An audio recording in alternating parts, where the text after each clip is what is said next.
awa sa mga magiging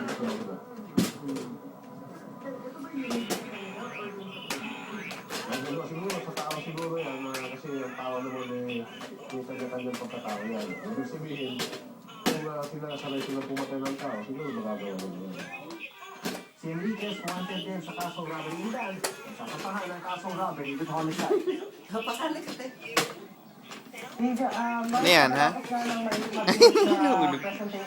Opo. Ang dalawang suspect na nahuli sa Iloilo kagabi ay saka naman sila dadalhin sa PCPD sa Cebu para doon simula ng inquest proceedings para sa kasong robbery with homicide. Kasama na riyan ang kasong illegal possession of firearms dahil sa mga nakuha nasa kanila kagabi na walang serial number at walang kaukulang papeles. Mike? Maraming salamat, Daroting Kuko.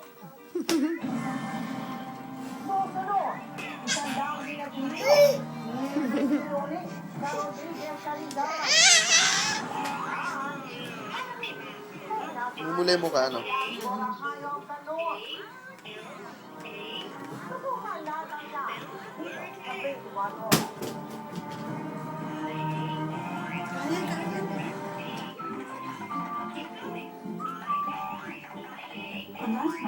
Enjoy McDonald's juicy premium chicken sandwich or the perfectly grilled 100% Angus third pounder. The simple joy of creating Ano yung dala-dala mo? Do you or your business have any problems Sipo with the gusto IRS? lang.